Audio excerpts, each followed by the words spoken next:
Hola, soy Jack Perkins. Sean bienvenidos a Biografía.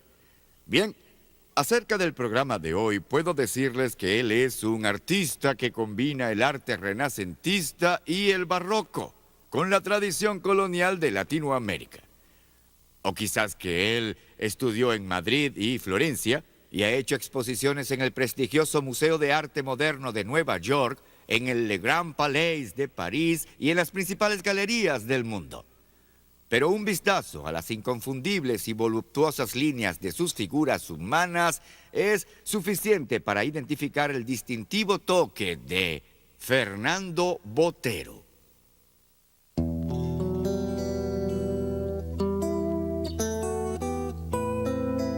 Fernando Botero magnificó la cotidianidad de su pueblo y lo trazó para formar parte de la monumentalidad del Universal. Se mantuvo fiel a su singular estilo, pese a las diferentes corrientes artísticas que se movían a su alrededor. Ha tallado su destino con la obsesión por su trabajo y el estudio continuo de las técnicas pictóricas de los grandes artistas. El arte viene de una convicción, de una serie de creencias muy profundas que hacen que el arte, que la creación tenga una coherencia. Y mientras más arraigadas sean las ideas, más se siente esa coherencia que es básica en el reconocimiento de una obra maestra. Y son justamente sus ideas y sus raíces las que permanecieron intocables mientras viajaba por el mundo, haciendo de los paisajes y personajes nacionales motivos internacionalmente conocidos.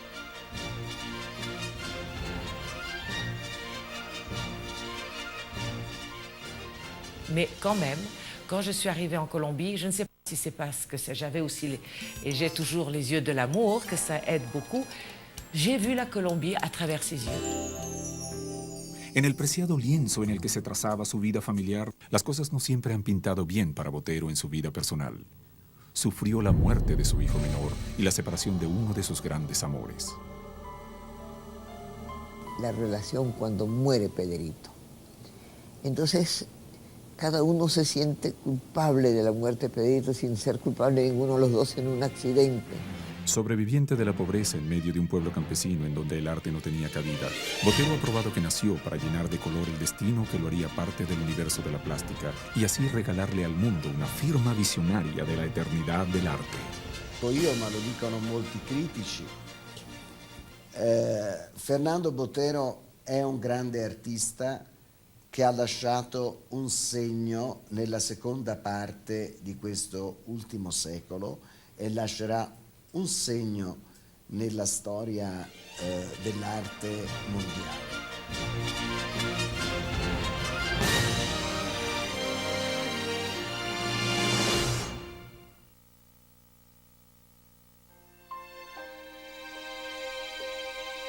Desde niño deseó viajar a Europa, pero mantuvo siempre grabada en su corazón la escenografía de su vida. Los paisajes y personajes que rondaron su infancia y juventud lo marcaron profundamente. Y esos objetos de la infancia y ese mundo que a él le toca, un mundo, digamos, bastante provinciano, bastante tranquilo, eso se le va a forjar para siempre en la cabeza. El departamento de Antioquia, en Colombia, se caracteriza por ser tierra de campesinos y gente trabajadora. Muchos de ellos comerciantes, como lo era el padre de Botero, don David, quien realizaba largos viajes para visitar pueblos vecinos y vender la mercancía que cargaba en mulas, el único medio de transporte de entonces.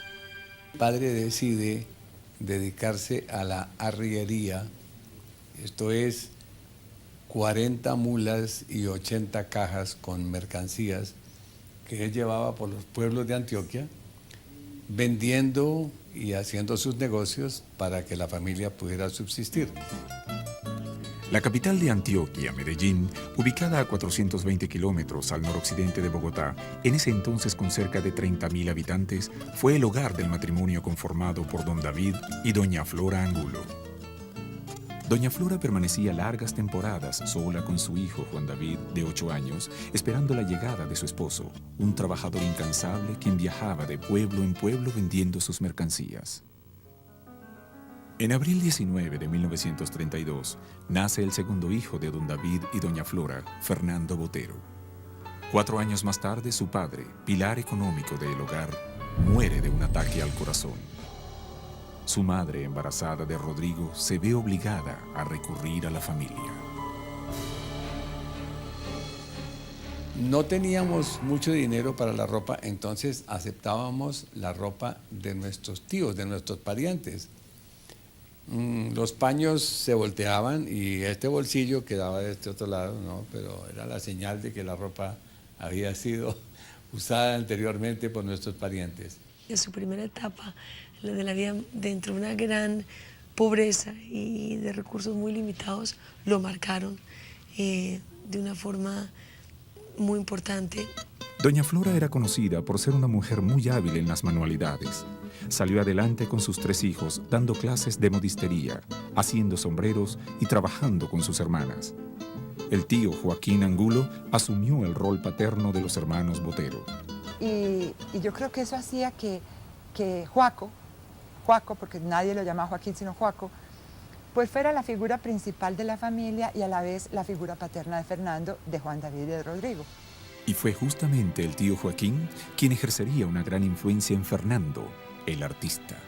Mi papá perdió a su padre cuando era muy pequeño y su tío Joaquín tuvo un papel muy importante en su vida.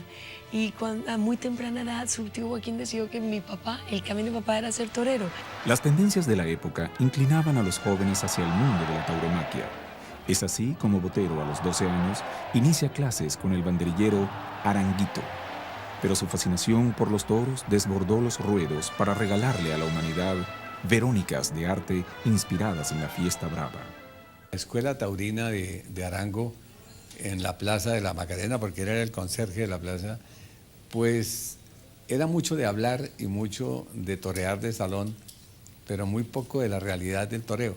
Cuando vino la realidad de que había que torear un novillo que ya pesaba 380 kilos, yo creo que Fernando se espantó como un buen gitano y salió corriendo y dijo, yo esto no es lo mío, yo me dedico más bien a los pinceles y al arte. El colorido y los personajes de este mundo despertaron su imaginación y su interés por el dibujo. En el colegio, entre clases, realizaba trazos relacionados con los toros. Un domingo en la Plaza de la Macarena de Medellín, al final de la corrida, vendió en 2 pesos una de sus obras. Fue tanta su emoción que corrió rápidamente a su casa para entregarle el dinero a su madre, pero en el camino perdió los billetes. Para entonces el dibujo era solo una afición. Su vena artística brotó cuando diversificó los temas que lo inspiraban. Buen día tal vez hice un tema distinto y ese día me convertí en un artista, porque cuando uno hace arte para describir una afición, no es lo mismo que cuando hace uno arte por el deseo de crear belleza, de hacer algo que parezca arte. Pero este descubrimiento no fue bien recibido por la mayoría de su familia. La familia en general sí sufría, porque ser pintor en esa época donde un pintor no tenía ningún futuro económico para una familia que no era rica, pues era muy difícil. Y no creas que era fácil decir vamos adelante con un pintor cuando los pintores en esa época no se daban, no era una cosa recomendable para ningún familiar de uno. Fue su madre la única que lo apoyó incondicionalmente. Pese a la difícil situación económica, le dio su voto de fe. La mamá se quedó viuda y tuvo que sacar adelante los 3 hijos. Entonces decían que pobre Flora, con tantas necesidades y teniendo un hijo pintor, le salió un hijo pintor. Su única ventana al mundo del arte fuera de Colombia eran los libros que encontraba en su casa, un legado de su padre. Frente a cada reproducción, Botero escudriñaba los trazos, matices y técnicas ocultas de los grandes artistas. Así develó a Picasso y a Dalí y quedó maravillado con el trabajo del muralista mexicano José Clemente Orozco. Botero no tardó en demostrar que había escogido la profesión correcta. Cuando él empieza a hacer las ilustraciones de la página cultural del periódico El Colombiano, ahí empieza él. Yo recuerdo mucho que él a mi casa iba con grandes rollos de periódico en blanco y se ponía a ensayar manos, eran ensayos a carboncillo. En 1948, a los 17 años, Botero podía pagarse sus estudios en el Liceo San José y en la Normal Marinilla, con su sueldo como ilustrador del suplemento dominical del periódico más importante de la ciudad. Sin embargo, por un artículo que escribe acerca de Picasso, se le tilda de inconformista y es despedido. De allí en adelante pasa por varios trabajos, desde diseñador de escenografías hasta colaborador de un programa radial. En 1949 decide irse del único pueblo que habían visto sus ojos. Botero parte hacia la capital, Bogotá. Con 18 años, la vida bohemia de la cosmopolita ciudad de Bogotá, tan distinta al carácter provinciano de su ciudad natal, lo deslumbró y marcó su futuro como artista. En los cafetines se daban cita a escultores y pintores. Allí logró hacer contactos que lo llevarían a realizar una exposición en la Galería Leo Matisse. Pero su trabajo no fue reconocido. Con este fracaso, Botero llama a su tío Joaquín y le pide ayuda para viajar a un lugar apartado, un lugar tranquilo en donde pudiera reencontrarse con la pintura. Así, en 1951, viaja 950 kilómetros al norte de Bogotá, llegando a Tolú, en la costa atlántica colombiana. Fui a vivir a Tolú 9 meses para pintar allá. Después de que había hecho mi primera exposición en Bogotá, me había ganado unos muy pocos pesos y resolví que para poder estar tranquilo unos meses pintando sin tener que pensar en ganarme más dinero, me iba a ir a un pueblo donde la vida fuera muy barata. Y eso mezclado con cierta nostalgia de Gauguin, porque acababa de descubrir el mundo de Gauguin y en el fondo yo quería ser Gauguin de nuevo. Entonces me fui a Tolú, donde había un ambiente un poco como el ambiente de Gauguin. Realizó un mural para pagar su hospedaje y tomando las sábanas de su cama como lienzos, pintó las obras para su siguiente exposición. La época rosa y azul de Picasso y la pintura de Gauguin ejercieron una fuerte influencia en la nueva obra que presentaría ante el escéptico mundo artístico de la capital colombiana. 1952 fue un año prometedor para Botero. Su segunda muestra individual en la Galería Leo Matisse le reporta buenos dividendos, además del monto del segundo premio en el 9º Salón Anual de Artistas Colombianos. Se embarcó ilusionado hacia el viejo continente en la tercera clase del barco Uso di Mare, abarrotado de italianos desilusionados por no lograr, como decían antes, hacer la América. El barco arribó en el mes de agosto del 52 a Barcelona, España. Yo bajé del barco, tiré las maletas por ahí en cualquier hotelucho y me fui al museo de Montjuïc y recuerdo muy bien un Zurbarán que había en la entrada, un cuadro maravilloso de Zurbarán, y fue la primera vez que yo vi un cuadro. Primera vez que yo veía un cuadro, de lo que llaman un gran cuadro de una obra maestra. La mayoría de los pintores de su generación pretendían viajar a París para cumplir con la rutina de formación de todo artista moderno. Pero Botero consideraba que su obra futura dependería del conocimiento y aprendizaje de las técnicas pictóricas tradicionales y de un saber más completo sobre la historia del arte. Por esta razón, su estadía en Barcelona fue corta. Recorrió 621 kilómetros para llegar a Madrid, se instaló en una pensión frente al Museo del Prado e ingresó a la Escuela de Bellas Artes de San Fernando. El joven Botero destinaba las mañanas a la Academia madrileña y en las tardes realizaba copias de las pinturas que tanto admiraba, tratando de descubrir las técnicas en sus trazos. Sus obras comenzaron a ser compradas. Entonces él va acumulando a punta de copiar y copiar y copiar para apropiarse de la técnica. Lo que hace es pintar los cuadros, copiar los cuadros para apropiarse de la técnica, para pasar por la experiencia. Fue una experiencia muy importante. Aprendí bastante, tenía un joven, o ni tan joven, un copista profesional del Prado que me dio muchos consejos, porque es una técnica, obviamente la técnica de los antiguos maestros, una cosa muy compleja que nunca se aprende, nunca se acaba de entender. Pero bueno, uno se inicia con algunos secretos que me dio este copista profesional. Bueno, y fue una experiencia formidable. Con la viva idea de hacer de París su próxima estación de aprendizaje, visita la capital francesa, pero se desilusiona de la pintura moderna. Tal desencanto y la firme intención de profundizar su estudio sobre el Quattrocento italiano lo encaminan hacia el sur en una vieja motocicleta Vespa. A solo 284 kilómetros de Roma, le esperaba la cuna del arte renacentista, Florencia, en donde juzga necesario formarse en el rigor plástico de los pintores clásicos.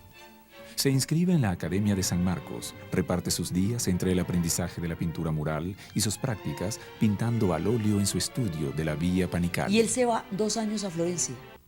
Y es ahí donde logra, a través de la universalidad del Renacimiento de Florencia, entender la pintura de su pueblo. Es muy bacano por eso, porque él logra, digamos, él tiene una serie de equilibrios entre lo universal y lo local. En los museos de Roma, Florencia, Venecia, Siena y Ravenna se empapa del arte italiano del siglo XIV. Se enfoca en los frescos y consolida el eje de su pintura. Se apropia de los volúmenes, valores táctiles, los espacios, la armonía cromática, la geometría, y así acentúa su deseo por lo enorme, por lo fuerte y lo monumental. Es el inicio de lo que vendría a ser el trazo definitivo para sus obras. Entonces él lee los apuntes de los pintores y las conversaciones, los intercambios que tenían entre sí. Y él dialoga en el infinito del tiempo, pues con Da Vinci, con Giacometti, con todos sus maestros, y lo sigue en los diálogos que ellos tenían. Él construye una manera de apropiarse de las influencias para poder ser cada vez más él. El mundo del arte renacentista italiano, que Botero asimilaba con los ojos ávidos, marcaría una de las épocas más importantes en su formación como artista.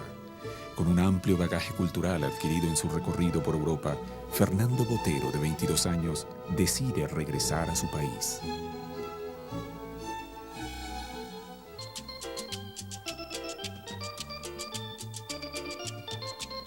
En marzo de 1955, Fernando Botero regresa a la capital colombiana, a Bogotá, cargado de experiencias y de influencias adquiridas en sus viajes por Europa y en las academias de Madrid y Florencia. Con 20 obras nuevas, decide exponer en la Biblioteca Nacional. Pero la crítica local, acostumbrada a solo maravillarse con las vanguardias parisinas, lo recibe mal. Críticos y amigos no lograron entender los cambios operados en su pintura, tanto en color como en temática. Aunque envuelto en el mundo del arte, Botero llevaba la vida de un chico de 23 años. Así conoce a Gloria Sea. En diciembre contrae matrimonio y con ella, a principios de 1956, emprende el camino hacia México, indiscutible plataforma del arte latinoamericano. Botero nunca se imaginó que sería justamente en México, después del nacimiento de su primogénito Fernando, donde además descubriría la posibilidad de expandir y dilatar el volumen de los objetos de manera totalmente personal.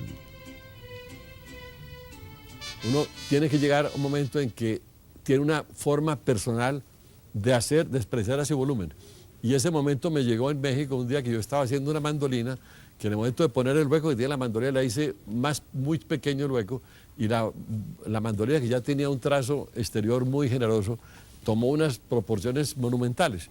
Y bueno, yo reconocí en ese momento que había pasado algo en mi trabajo, y fue el punto de partida de ese volumen desorbitado que es característico de mi trabajo. Este fue un hallazgo determinante, pero también motivo de polémica, interpretaciones varias y genuina curiosidad, aún hoy, para entendidos y meros aficionados de su pintura. Su estancia en México detonó el característico estilo Botero.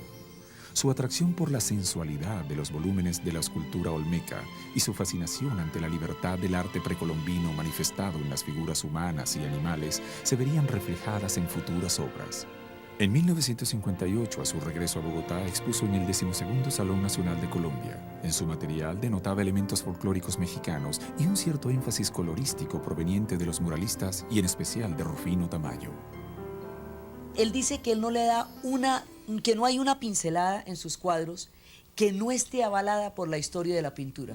Al nacimiento de su hija Lina le seguirían sus primeros pasos en el mercado estadounidense, en donde predominaba el expresionismo abstracto. Realizó una exposición en Washington y siguió hacia Nueva York para visitar sus museos. De regreso a Colombia es nombrado profesor de pintura de la Academia de Arte de Bogotá, ganando un sitial de honor como uno de los artistas más prominentes del país.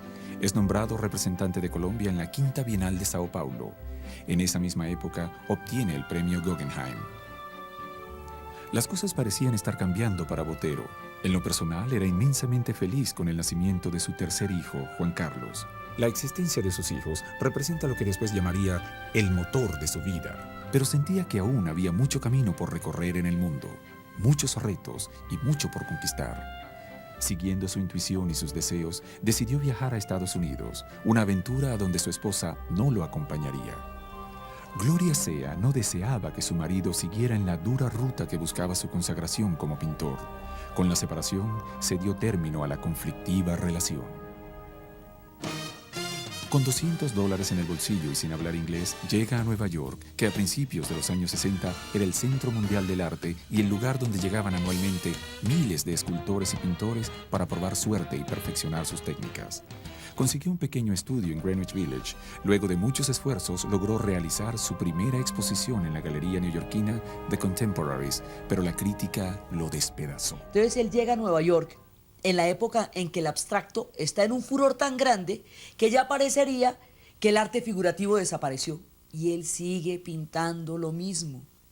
Hubo críticas muy violentas de algún columnista del periódico New York Times que lo criticó porque no era la pintura de moda, porque en ese momento lo que estaba de moda eran los abstractos y la pintura abstracta Fernando no la consideró nunca como una pintura que él quisiera hacer. Cuando nosotros vivíamos en los Estados Unidos, lo que estaba de moda era el arte abstracto, el pop art.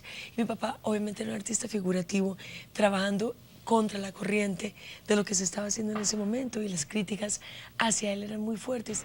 De sus obras se dijo entonces que eran un monumento a la estupidez, que sus figuras eran fetos de Mussolini con una campesina idiota, y llamaron a sus trazos las caricaturas de Botero.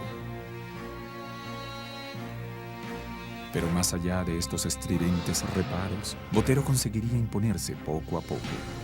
Combinaba las largas horas que dedicaba a su obra en su estudio con tiempo libre para sus hijos.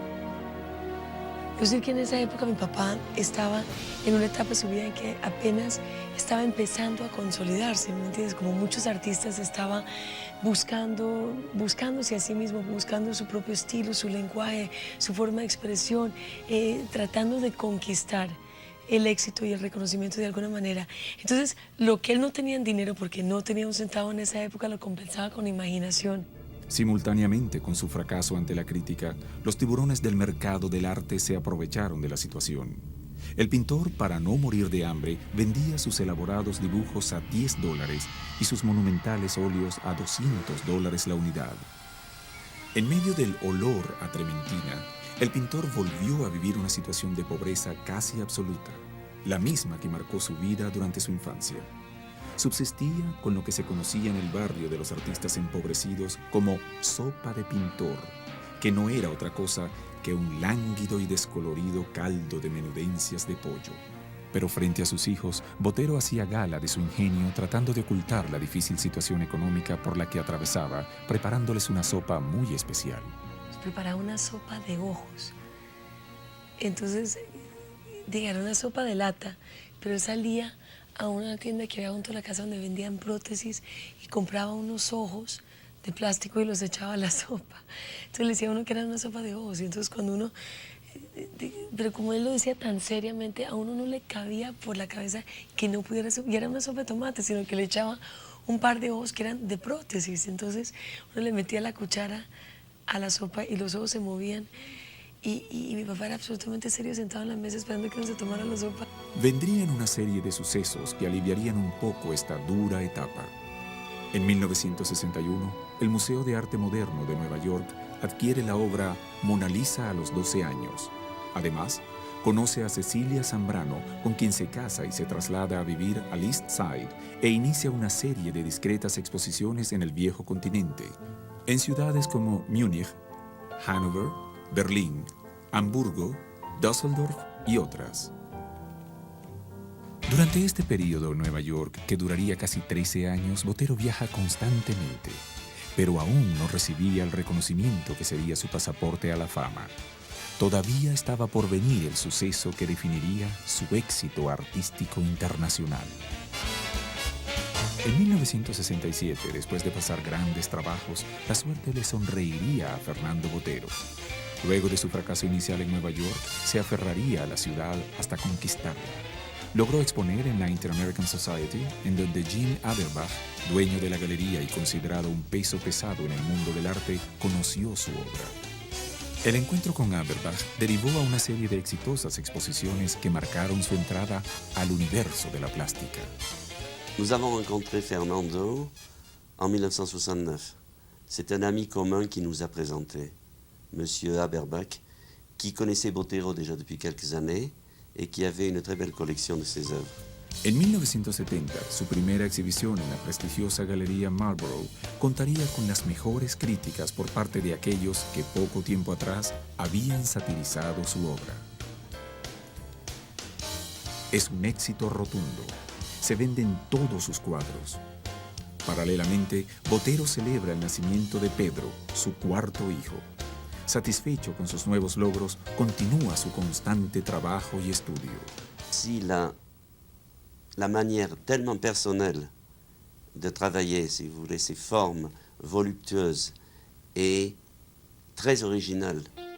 And when people come to us, they're basically looking for what Botero is most famous for, which is obviously his rounded figures, but aside from that, the representation of local Latin American society with a very satirical and good humor and sense of humor. And many times our clients are looking for that. They're looking for either still lives or scenes of people.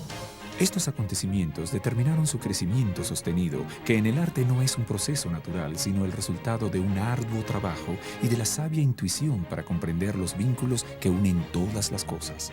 Botero siempre mantuvo contacto con sus seres queridos. Así le escribió una carta a su hermano Juan David en uno de sus viajes a Alemania que ilustra el momento que vive el pintor colombiano.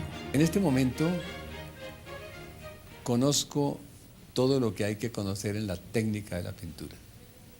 Y no tengo ninguna disculpa para pintar mal. La férrea disciplina, el trabajo constante y el estudio del arte lo ayudan a consolidar el camino que ha ido trazando con cada una de sus obras. Así es como nacen todos los cuadros, porque uno cuando empieza una obra, uno sabe el 20 o 30% de lo que va a ser la obra. Y uno en el acto de pintar, pues inventa el 70%. Y así debe ser, porque si el cuadro estuviera en la imaginación completo antes de pintarlo, no valía la pena pintarlo porque ya uno lo conoce. Lo que es interesante es conocer algo que uno no conoce. Y es así que uno descubre las cosas de la pintura. En 1973, Botero decidió trasladarse a Madrid. Sus ingresos económicos eran aceptables por primera vez en mucho tiempo, dándole tranquilidad para seguir con su trabajo. Después de unos meses, decide instalarse en París, en donde se adentra en el mundo de la escultura como una consecuencia misma de su obra. Cuando uno empieza un oficio que no conoce, empieza con gran timidez. Yo empecé haciendo, la primera cosa que hice fue una mano, porque era lo que tenía frente a mí. Después hice una cabeza, bueno, y todo era pues un trabajo enorme de realización porque no conocía los materiales, no conocía los instrumentos que había que utilizar en cada momento. Es decir, es empezar de cero de nuevo. Yo ya tenía más o menos una trayectoria como artista, como pintor, y de pronto me veo otra vez en cero y a empezar a aprender desde el principio, sin ninguna experiencia. Y bueno, pues me tocó dejar de pintar durante un año para empezar a entrarme en el problema de las esculturas. Pero un terrible acontecimiento partió en dos la vida de Fernando Botero. De vacaciones en España, la familia Botero Zambrano, en compañía de Lina y Fernando, los hijos mayores de Botero, sufrió un pavoroso accidente de tránsito en la carretera que lleva de Sevilla a Madrid, hecho que marcaría sus vidas para siempre. Un camión de carga sin frenos se precipitó sobre el automóvil en el cual viajaban y lo aprisionó contra otro camión. Aunque hasta ese momento todos estaban ilesos, la confusión y el pánico que suscitó la tragedia no hicieron más que agravar la situación. Al intentar liberar el vehículo, uno de los camiones maniobró equivocadamente y decapitó al pequeño de 4 años, Pedrito. A la muerte de su hijo menor en condiciones especialmente dramáticas, se le sumó su segunda separación matrimonial y, como si fuera poco, por las heridas de su mano derecha, temió por varios meses que no volvería a pintar. Entonces, cada uno se siente culpable de la muerte de Pedrito sin ser culpable de ninguno de los dos en un accidente. Y ellos mucho lo revivían entre ellos. Yo creo que eso fue la gran dificultad. La muerte de Pedrito, que fue una cosa que nos marcó a todos nosotros y a mi papá, obviamente, de manera profunda y total. Au moment de la mort de son fils, Pedrito, j'étais présent lorsque ça s'est passé en Espagne. Il avait été tellement affecté que je me suis demandé comment il arriverait à, disons, à transcender cet événement affreux. Il a transcendé et je l'ai vu très souvent triompher. Poco tiempo después del accidente y una vez recobrado el uso de sus manos, el maestro se encerró a pintar lo que muchos críticos consideran las obras más sublimes y expresivas de su carrera pictórica. Se trata de una serie de pinturas, acuarelas y dibujos de Pedro Botero que reflejan el infinito dolor del artista. Además, durante esta etapa también se consolida como un trotamundos portador de las imágenes y la cultura de su tierra natal. Universaliza a través de su pintura la escenografía rural que lo rodeó de niño. El éxito internacional llega a la vida y obra de Fernando Botero.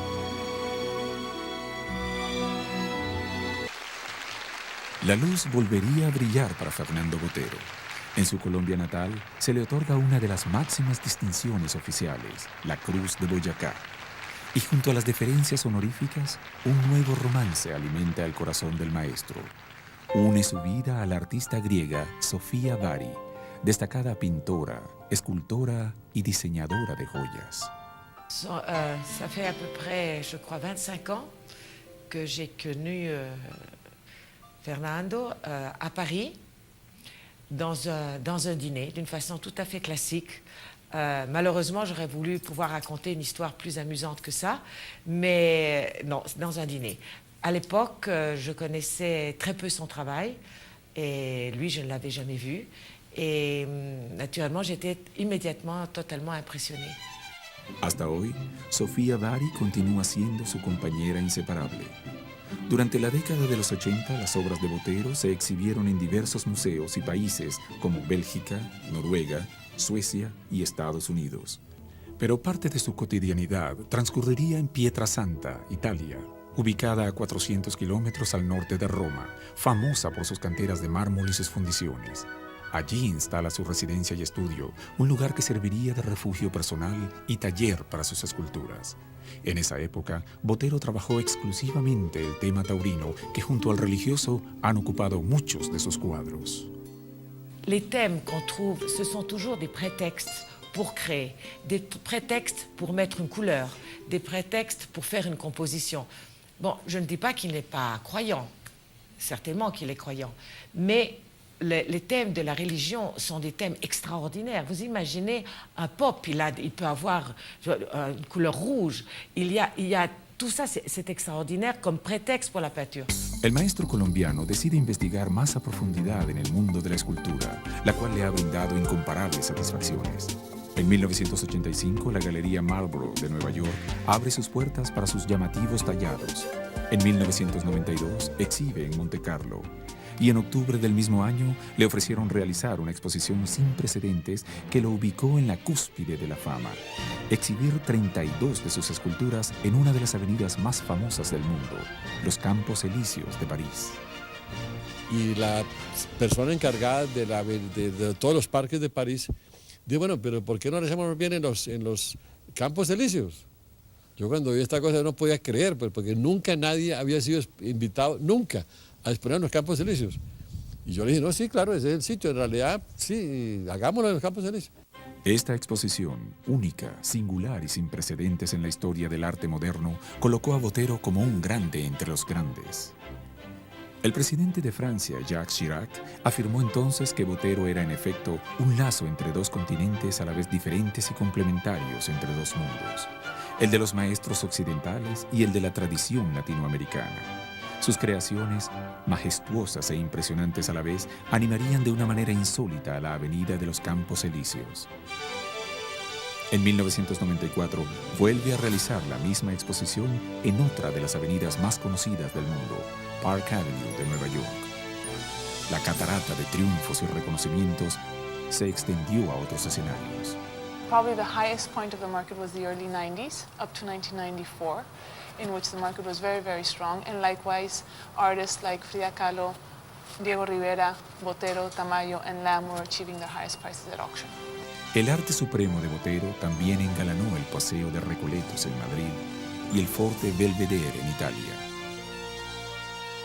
Quando nel mese di settembre la mostra è stata smontata, il forte di Belvedere sembrava nudo, cioè si sentiva che mancava qualcosa, perché dopo qualche mese l'occhio delle persone si era abituato a questa simpatica compagnia di personaggi di Botero. A mediados de los 90, en medio de la fama mundial, el apellido Botero resaltó tanto en las grandes galerías como en los debates políticos. Fernando Botero Sea, hijo del pintor, protagonizó uno de los mayores escándalos políticos de Colombia. En agosto de 1995 renunció al cargo de ministro de Defensa y acusó al entonces presidente de Colombia, Ernesto Samper, de recibir dinero del narcotráfico para la campaña presidencial. El arresto de su hijo Fernando en un cuartel militar devastó al artista y generó divisiones en la familia Botero. Sosteniendo la posición apolítica que lo ha caracterizado, Botero prefirió guardar silencio sobre el controvertido episodio y se mantuvo lo más alejado posible. En 1999, el famoso Fernando Botero regresó con los laureles de la gloria al lugar que lo acogió en sus mocedades como artista, a Florencia, el más bello bastión del Renacimiento italiano. Es invitado a exponer su obra en la Plaza de la Señoría, distinción que hasta ahora solo se le ha otorgado a él. Una vez más, Botero hace historia. Il sogno di un artista che da giovane aveva vissuto la città di Firenze come studente, vedeva realizzato il suo sogno in quel momento. Il primo artista contemporaneo in assoluto a portare 32 sculture monumentali, forse in quello che è il centro del mondo artistico, a confrontarsi indirettamente non solo con l'architettura, ma con la scultura di Michelangelo, del Verrocchio, di Benvenuto Cellini, quindi dei più grandi personaggi della scultura. Para un hombre tan sensible, la violencia que vive su país es una de las pocas cosas que lo hacen derramar una lágrima. Su desolación e impotencia los ha reflejado en su obra más reciente. Eso lo afecta porque él tiene adoración por su país, por su gente, por sus paisajes, por el color de sus tierras. Todo ello es parte integral de su pintura, es su vida misma. Y ver el país sufriendo como sufre, ver el país prácticamente derrotado, sin una dirección política que sea capaz de sacarlo de la situación en que se encuentra, sin una luz al final de ese túnel, lo hace llorar por Colombia. Es parte de mostrar una realidad colombiana, porque Colombia es un país que tiene dos caras, como todos los países. Tiene esa cara amable, dulce, de gente maravillosa, etc. Y hay otra cara violenta que tiene el país, que también es parte de la realidad. Y el caso de Colombia es que esa cara violenta ha adquirido una dimensión monstruosa, digamos, un drama, crea un drama, un desequilibrio total de las instituciones y de la vida de las gentes. Pues, total que, bueno, eso es una cosa que hay que registrarlo, hay que dejar un testimonio de un momento de demencia que está viviendo este país. Esto es doloroso para alguien que durante 50 años, a través de sus obras y con la inspiración de la nostalgia, ha dejado en la memoria del mundo una visión de un país pacífico y colorido. Las circunstancias que se viven hoy en Colombia no podían serle indiferentes. Porque también los pintores tienen un compromiso muy grande con su tiempo. También son reflejos de la época en que vivieron. Entonces, eso es parte del tiempo que él está teniendo que vivir ahora y que todos estamos teniendo que vivir ahora. A Colombia la ha llevado consigo en todos sus viajes y se encuentra en la totalidad de su obra. Parte de este amor hacia su país natal se refleja en la donación que realizó a las ciudades de Bogotá y Medellín. Más de 200 obras con su firma e inconfundible estilo y más de 70 de su colección de arte internacional fueron cedidas a sus museos. Con ello, hace asequible al público colombiano una colección invalorable. Cuando él hace la donación, él en realidad lo que nos está donando es una escuela de pintura. Es la posibilidad de que la gente se relacione directamente con la pintura y pueda aprender por su propia cuenta de ella. Entonces, digamos, él nos brinda la posibilidad de que tengamos acceso a lo que él ha tenido acceso para aprender a pintar. Hoy en día resulta difícil creer que el pintor que tenía que vender sus cuadros a $10 para no morir de hambre sea el mismo que en 1991 batió los récords de subastas al vender su cuadro Desayuno sobre la hierba en $1.050.000 y que París consagró como el pintor más prestigioso en vida del que se han escrito ya más de 30 libros. ¿Qué parecería faltar? De lo instantáneo, de la fama del momento o de lo que eso pueda atraer en un momento dado, hace que la idea de él sea profundizar mucho más sus logros, lo que ha hecho y lo que está haciendo por nosotros. Entonces la idea es trabajar, sí, pues seguir trabajando y trabajar muchísimo más en todo lo que ha logrado para protegerlo y asegurarlo en la posteridad. Fernando Botero è un grande artista che ha lasciato un segno nella seconda parte di questo ultimo secolo e lascerà un segno nella storia dell'arte mondiale. Yo trabajo porque esa es mi vida, ese es mi placer y es una gran emoción hacer eso y he tenido grandes emociones porque he hecho muchas exposiciones importantes, pero al día siguiente mi vida sigue, que es la vida de ser un creador y de tener el placer de ser un creador. Yo creo que ha logrado casi todo lo que ha querido. Es de los pocos pintores que no tienen lo que llaman negreros, esa gente que le hace la base de la tela o que le hace el dibujo y después no, Fernando trabaja absolutamente solo. Yo quiero ser recordado como alguien que siempre creyó en su país.